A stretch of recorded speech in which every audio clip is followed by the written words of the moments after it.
Hi friends, welcome back to Easy House, and we would be looking at the FIIs and the DIIs money on stock market.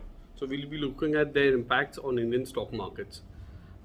If you look at why as a retail investor we should be looking at this data, the reason is FIIs buying and selling has a big impact on Indian markets, and whenever a retail investor invests in these in Indian stock markets, he actually doesn't have access to that much data and research. And unfortunately, what happens is he faces brunt of the action when the stock markets correct. So, if by looking at this data, we can see a pattern arising, or we see patterns, or we get indications as to what is happening, we should, as an individual investor or as a knowledgeable investor, should be looking at this data and making our conclusions going forward as to what the market is going to do. So the first question is, what are our FIIs and DIIs? So FIIs is basically institutional money. It's foreign institutional money. So be it banks, mutual funds, pension funds, hedge funds, wealth managers, or foreign insurance companies which are investing into India, or foreign portfolio investments which is happening into India, is called FIIs. The NSE and the SEBI actually tracks this data. This data is tracked on a daily basis. It is readily available on their websites, and you can download this data onto an Excel sheet from their website.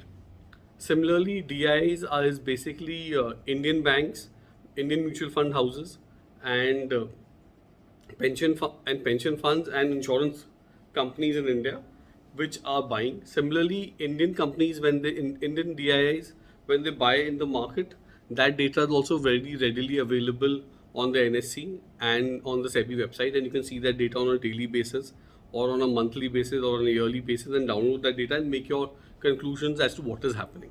So the reason why we need to look at this data is because if you actually look at the FIIs inflows from 2000 to 2022, you will see a pattern very clearly. Whenever there is FII selling happening in the market, the Indian stock markets falls down. So in 2008 we fell down. In 2011 we had a minor correction. FIIs flows had come down negative that year, and in 2018, similarly, when the COVID crisis happened, we saw a similar situation. Again, as of now, we're seeing a similar trend. So if you look at the data from say October 2021 till today, 22nd Jan, you'll see FIIs have actually been selling in the cash markets on a regular basis. So you can see FNO data and you can see the cash market data. So FIIs have been selling on a regular basis for the last 6-7 months, and we've seen a bear market in India. Corrections have been happening. So whenever FIIs are selling, the market falls down, and it falls down to a very large extent. There has been some cushioning which has happened. So what has happened is, when you look at the DII data, DII's investments in India were very small first. So the amount of money which was available, or the capital which was available in India, was much lesser, because retail participation and the Indian customer did not have access to stock markets. They were not readily available first, right? So first people had to fill out forms, do investments, go through a bank. And now, because of the entire digitization and the number of demat accounts have opened up, people can actually invest at the click of a button. So a lot of retail participation has come in, and apart from that, a lot of people have started investing into SIP. So there's a monthly inflow which is happening of huge amounts of money into the Indian markets. So the domestic institutional investors have actually been investing a lot and buying a lot in the Indian market. So you actually see that this time, when the corrections has happened, the correction has happened to a very smaller extent as compared to the US market. So the US markets, we've seen it's gone down almost 24-25%, and Indian markets has corrected to a lesser extent, even though the FII selling has been quite a bit. But there has been some cushion which has happened, because domestic institutional amount of money which is coming in is actually has increased to a very large extent. So we've seen a lot of money coming into India on that basis. But why is FII selling in India? That is another question which you need to understand, that why is it important for retail investors to see this data? This data is actually following what is happening in the market, in the global financial market. So if you see, the entire market, global financial market, is connected. So whenever markets are doing well, money and interest rates come down, and the US market is doing well, interest rates are down. So you're looking at 0.51% interest rates in the US and globally in Europe and in Japan. So this money actually cannot get a good return. So these people, this institutional money starts looking at taking a higher risk to generate a return. So they look at emerging markets, they look at riskier assets, they go more into stocks, they go more into cryptos, into the hedge funds. They'll look everywhere where they can generate a return. So they'll be investing into emerging economies as well. And if you look at the data, you will see India has been a preferred destination in the emerging markets. So a lot of a lot of FIIs starts flowing into India as well, because we have a higher growth rate, a good demographic dividend is there, a big market is there, it's a fairly open market. There's a lot of transparency in Indian markets.